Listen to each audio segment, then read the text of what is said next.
ఓం శ్రీ పరమాత్మనే నమః. శ్రీమద్భగవద్గీత భక్తియోగో నామ ద్వాదశోऽధ్యాయः.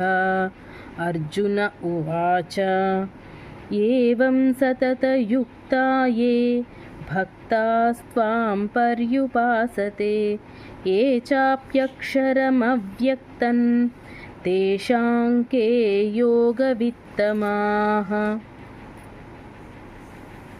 అర్జునుడు అడిగాడు, నీ భక్తియుత సేవలో సర్వదా యుక్తంగా నెలకొన్నవారా, లేక అవ్యక్తమైన నిరాకార బ్రహ్మమును అర్చించేవారా? ఎవ్వరు వీరిలో పరిపూర్ణులుగా భావింపబడతారు? శ్రీ భగవానువాచ మయ్యావేశ్య మనో యే మాన్ నిత్యయుక్తా ఉపాసతే శ్రద్ధయా పరయోపేతాస్ తే మే యుక్తతమా మతాః. శ్రీ భగవానుడు పలికాడు, నా సాకార రూపం పైననే తమ మనస్సును స్థిరపరచి మహోన్నతమైన దివ్యమైన శ్రద్ధతో నన్ను అర్చించడములో సర్వదా నెలకొని ఉన్నవారే అత్యంత పరిపూర్ణులని నేను భావిస్తాను. ఏ త్వక్షరమనిర్దేశ్యం అవ్యక్తం పర్యుపాసతే సర్వత్ర గమచింత్యం చ కూటస్థమచలం ధ్రువం సన్నియమ్యేంద్రియగ్రామం సర్వత్ర సమబుద్ధయః తే ప్రాప్నువంతి మామేవ సర్వభూతహితే రతాః.